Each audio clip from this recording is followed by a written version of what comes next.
नमस्कार बंधुगण। ओडिशार एमिति गोटिए जिला जी इतिहास रे रक्ततीर्थर गौरव पाइछि आउ भक्ति रे मां भद्रकाली और बाबा मणि आशीर्वाद।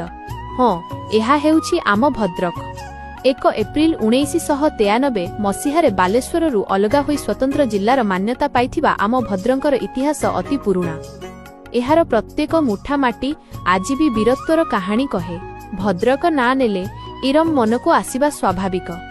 जेउठारे 28 जन वीर संतान देश पई एका साथीरे शहीद होइथिले, सेइथिपई तो इरमकु कुहा जाए रक्ततीर्थ। तांकर सेई बलिदान आज भी आम रक्तकु गरम करिदिए। भक्ति कथा कहिले सर्वप्रथमे मनकु आसंती मां भद्रकाली। मांक से शांत मुह आउ अभय हस्त प्रतिटी भद्रकियार सबुठारु बड़ आश्रय। एवं आरडीर बाबा अखंडलमणि बाबांक चरणरे मुंड नुआइले मनर सबु भय और दुख जेमिति क्षणिकरे मिलई जाए। भद्रक आसिले पालियार बिरंची नारायण मंदिर, धामरारे मां धामराईंक पवित्र पीठ, चांदबालीर प्राकृतिक सौंदर्य आउ धामरा पोर्टर आधुनिक रूप निश्चित भावे आपणक मन मोहिनेब। साळंदी नदीर शीतल पवन, गाँ माटीर गंध आउ आम भद्रकर सेई मुढ़ी मिठार स्वाद एसबु मिसी तैयारी करे भद्रकर एक नियारा परिचय।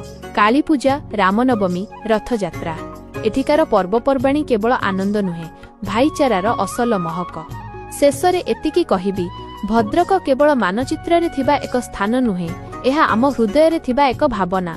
जदि निज माटी सतरे भल पाआंती तेबे एही भिडियोटी को शेयर करंतु आउ समस्तंकु जणांतु आम माटीर गर्व। एमिति सुंदर भिडियो पाई मते फॉलो करने को जमा भूलिबे नहीं।